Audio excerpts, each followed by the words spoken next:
Good day, everybody. My name is ABravo. I am your classmate in Principles of Cybersecurity, CIS 5370 with Professor Blezik, and this is my exploit demonstration. CVE-2014-0160, the Heartbleed. This is a vulnerability affecting OpenSSL. OpenSSL is an open project for implementing transport layer security and secure socket layer, as well as datagram transport layer security protocols. It affected OpenSSL 1.0.1a through F.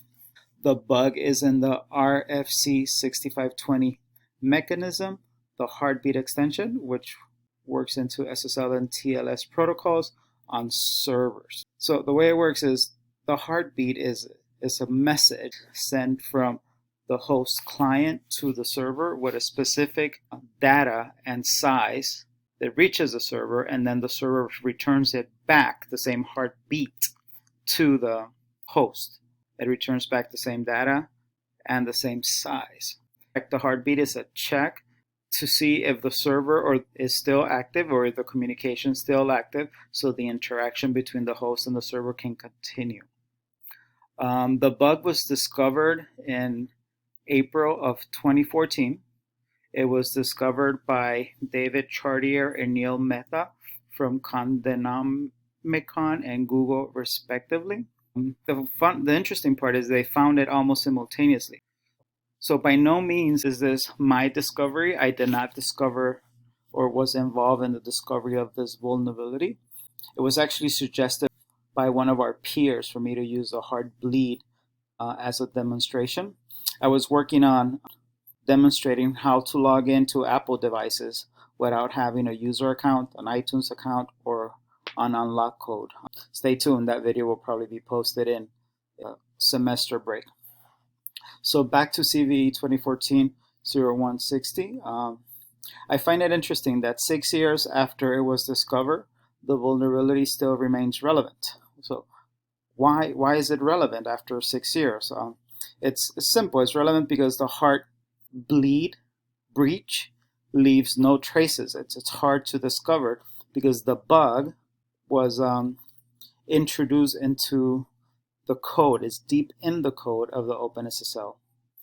And to detect it, you need rigorous testing, documentation, an adequate test environment, and a sample and a high cybersecurity standards to find the bug, which Condenomicon and Google have.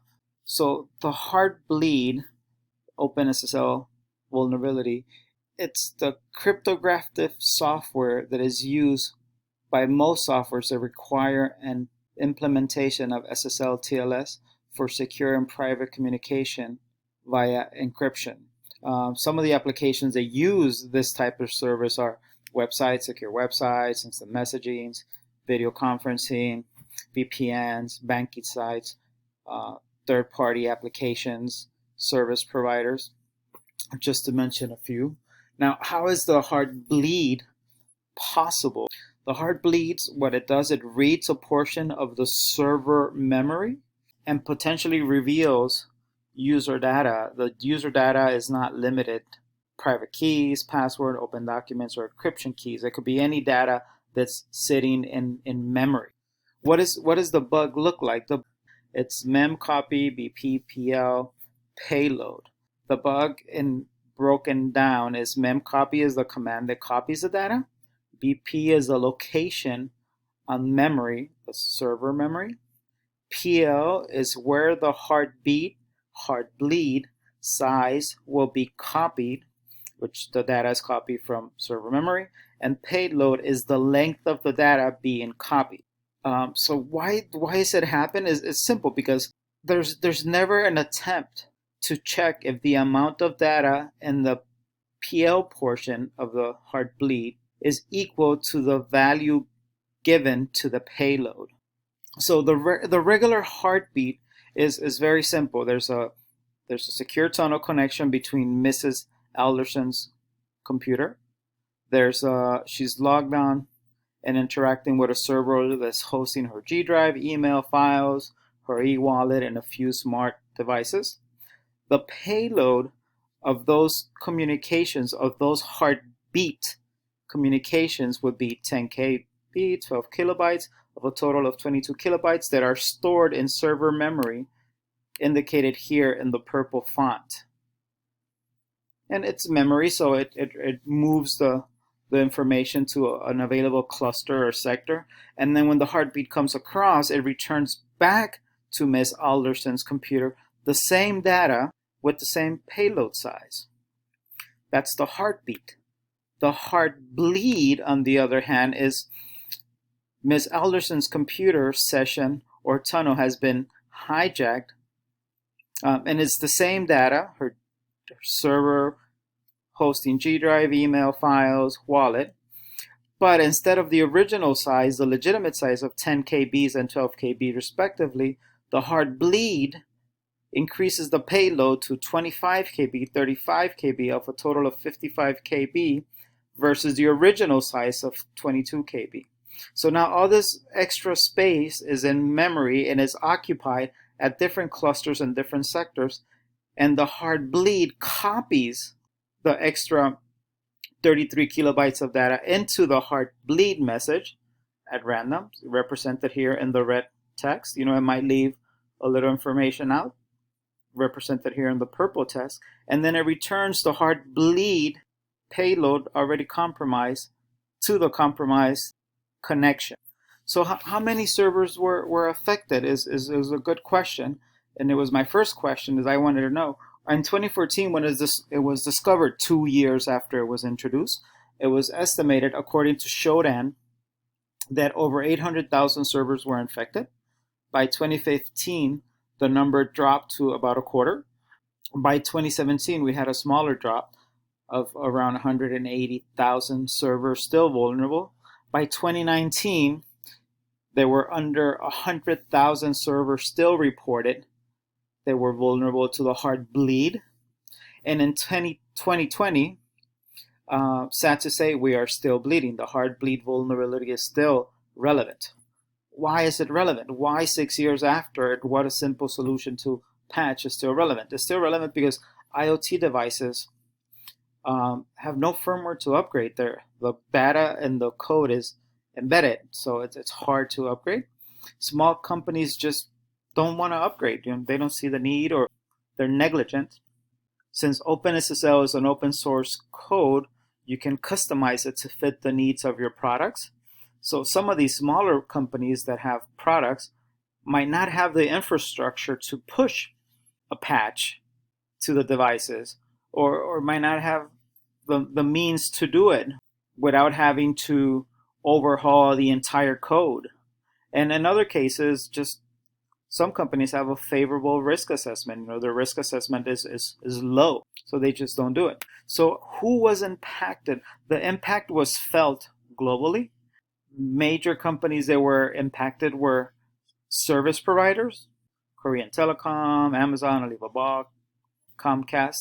Some of the services that were affected: HTTP service, POP services, IMAP, and SSLs and TLS services as well.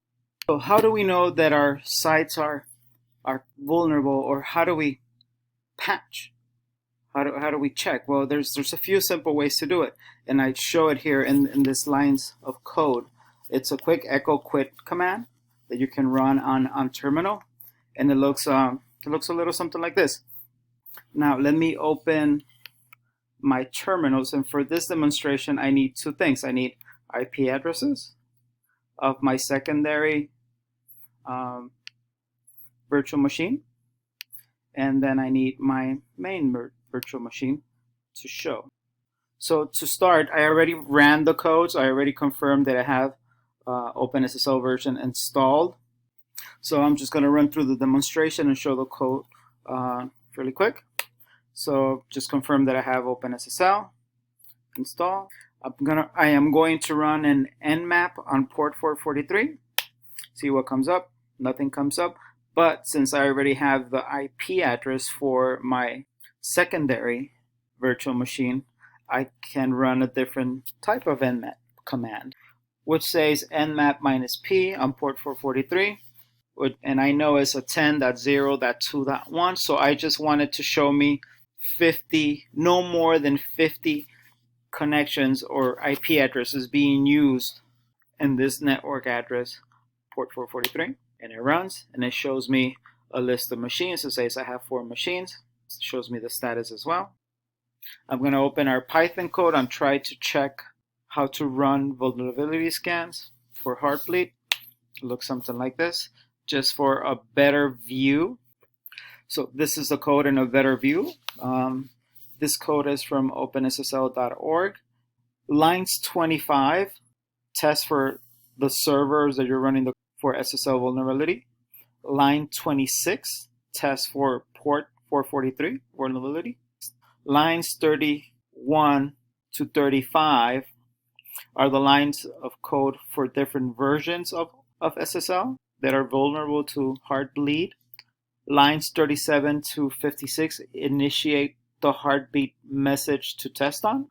Line 60 and line 68 validate the heartbeat, meaning that the heartbeat goes out and returns back unchanged. Line 87, 100, 108, and 117 return a message of the vulnerability validation, either passing or fail, meaning if it passes, it's not vulnerable to Heartbleed. If it fails, it's vulnerable to Heartbleed. And then line 123 is the main function, validating the payload of the heartbeat.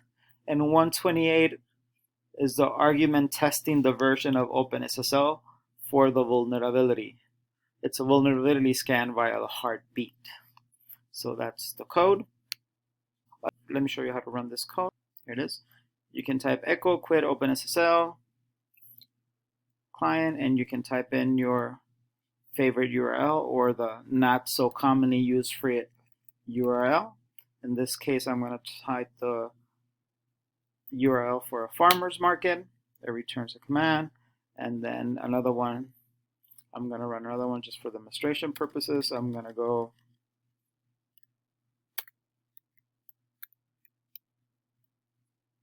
for the city where I live, see what it returns. Looks good, so I can continue.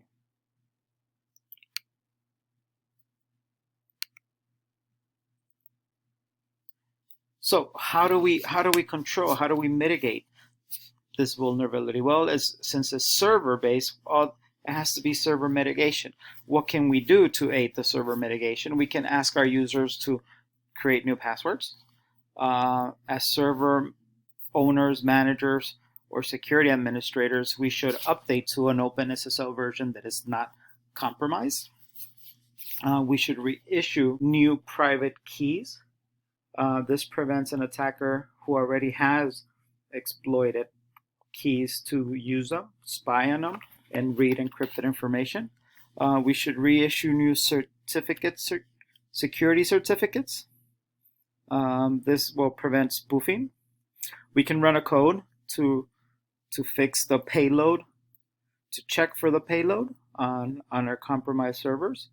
And the other server mitigation that I think is more important than all the technical side is, inform the users. Inform your users of the next steps. What are you doing to resolve? Inform your customers that you're addressing the problem, that you're available for support, and communicate with your partners. It's a team effort. That's why you're partners. You update, they update, and then you guys test on each other's efforts to see how safe your environment has become. Finally, on the end user, we go back to the basics of not using the same passwords, not recycling passwords. Use different passwords for different applications. Create strong passwords, even though passwords are not the most secure, but having a strong, good password practice policy helps.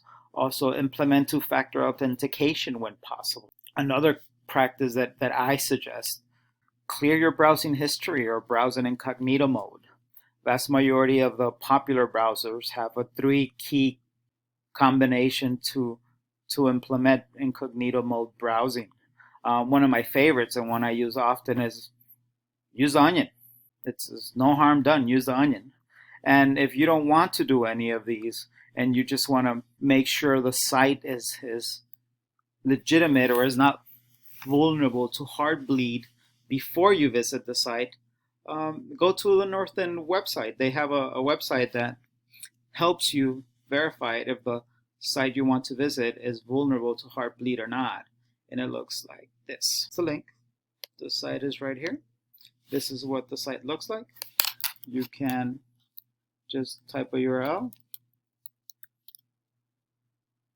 wait for a response. And this concludes my presentation. Thank you for watching. Please like, please leave comments.